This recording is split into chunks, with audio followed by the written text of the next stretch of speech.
Hi friend, உங்களிடமிருந்து நான் இணைந்திருப்பது உங்கள் ஆண்ட்ரூஸ் அஃபிஷியல்.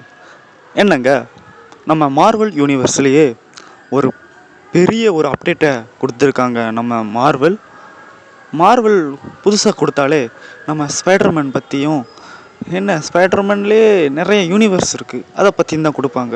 ஆனால் அவெஞ்சர்ஸ் டூம்ஸ்டேவை தொடர்ந்து இப்போ ஸ்பைடர்மேன் பிராண்ட் நியூ டே என்ற ஒரு படத்தை அனௌன்ஸ்மெண்ட்டோட கொடுத்துருக்காங்க.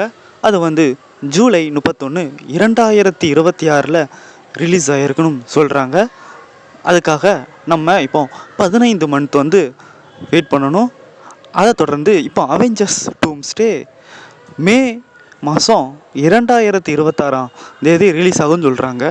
ஆனால் நம்ம ஸ்பைடர்மேன் வந்து அவெஞ்சர்ஸ் டூம்ஸ்டேல இருக்க மாட்டாருன்னு சொல்லுதாங்கண்ணே.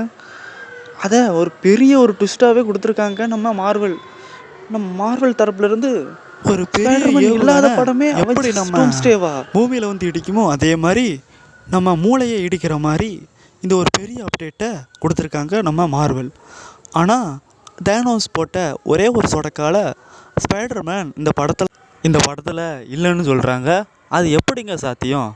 நம்ம அவெஞ்சர்ஸ் எண்டு கேமில் ஆண்ட்மேன் ஒரு சொடக்கு போட்டதுனால தான் இந்த யூனிவர்ஸே நம்ம அவெஞ்சர்ஸ் எண்டு கேம்லேருந்து நிறைய அவெஞ்சர்ஸை காப்பாற்ற முடிஞ்சுது. அதே மாதிரி நம்ம ஸ்பைடர்மேனும் ஒரு சில வீரர்களை காப்பாற்ற போகிறாரோ என்னவோ. என்ன, இந்த படத்துக்கு எவ்வளோ பேர் வெயிட் பண்ணுறீங்க? எல்லோரும் கமெண்டில் தெரிவிச்சிருப்போங்க. இந்த வீடியோ லைக் பண்ணுங்கள், ஷேர் பண்ணுங்கள். அடுத்து பார்த்திங்கன்னா நம்ம ஸ்பைடர்மேன் பிராண்ட் நியூ டே படத்துக்கு எவ்வளோ பேர் வெயிட் பண்ணுறீங்கன்னு கமெண்டில் தெரிவிச்சுட்டு போங்க. நம்ம ஸ்பைடர்மேனை அடுத்த ஒரு 4 வருஷத்துக்கு கழித்து பெரிய பிக் ஸ்க்ரீனில் பார்க்க போகிறோம். எவ்வளோ பேர் அவளோட எதிர்பார்த்து கொண்டே இருக்கீங்க இந்த அவெஞ்சர்ஸ் பிராண்ட் நியூ டே.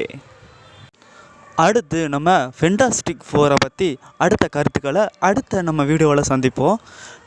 எவ்வளோ பேர் இந்த ஃபென்டாஸ்டிக் ஃபோர் ஃபர்ஸ்ட் ஸ்டெப்ஸ் அந்த படத்துக்கும் வெயிட் பண்ணுறீங்கன்னு கமெண்டில் தெரிவிச்சுட்டு போங்க.